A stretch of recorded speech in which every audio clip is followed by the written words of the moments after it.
Sa ibang balita, nagsagawa ng consultative meeting ang Senate Blue Ribbon Committee ng tinaguriang new majority. Imbitado at nasa Senado ang 18 nagpakilalang dating bodyguard ni Zaldico. Pero hindi sila humarap sa komite. Nakatutok si Sandra Aguinaldo. Nasa Senado man sila ngayon Lunes, pero hindi humarap ang 18 nagpakilalang dating bodyguard ni dating Congressman Zaldico sa consultative meeting ng Senate Blue Ribbon Committee kahit inimbitahan sila. Sa halip, nagpunta lang sila sa opisina ni Senador Robin Padilla. Nakakadismaya na hindi po umattend yung 18 bodyguards, yung kanilang abogado na si Attorney Baligod, at si Ginoong Mike Defensor dito sa ating patawag. Ito po ay opisyal na patawag.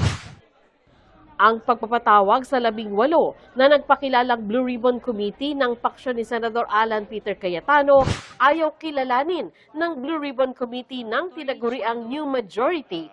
Kabilang ang itinalaga nilang chairperson ng komite na si Senador Erwin Tulfo. It was irregular, a house show, as you may want to call it, a make-believe investigation masquerading as an official Senate proceeding. Mr. Chair, it took all my energy to not to gate crush the live selling that happened here last June 4. At dahil ilang beses nang nililinaw ng Armed Forces of the Philippines at Philippine Marines na hindi nila naging miyembro ang ilan sa 18, may mungkahi si Senador Raffy Tulfo. Let me call them 18 kargador. Kasi nga po, nagkakarga sila ng mga mali-maletang pera, sabi nga nila. Yun po talagang trabaho nila, taga-bitbit, taga-karga ng maleta. Wala man ang 18, tinalakay ng komite ang kanilang joint affidavit. Pinuna ni NBI Director Melvin Matibag ang aniyay kahinaan at pabago-bagong testimonya ng mga ito.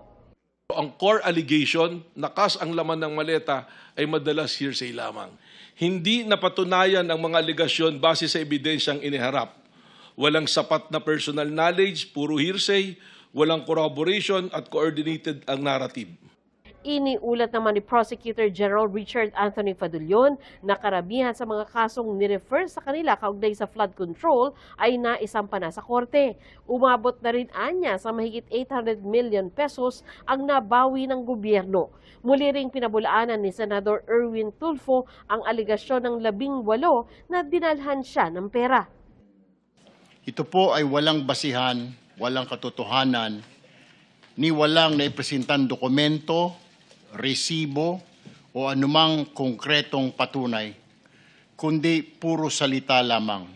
Hindi tayo narito upang magbigay ng hatol batay lamang po sa mga haka-haka.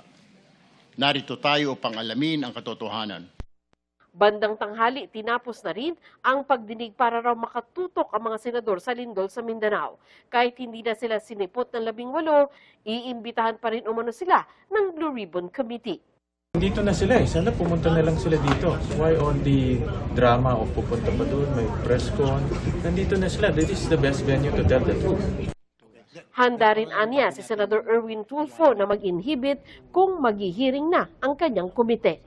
Definitely, yung sinasabi lang mag-inhibit, definitely mag-inhibit ako. Plano ko nga sana kaso mga meeting pa lang ito.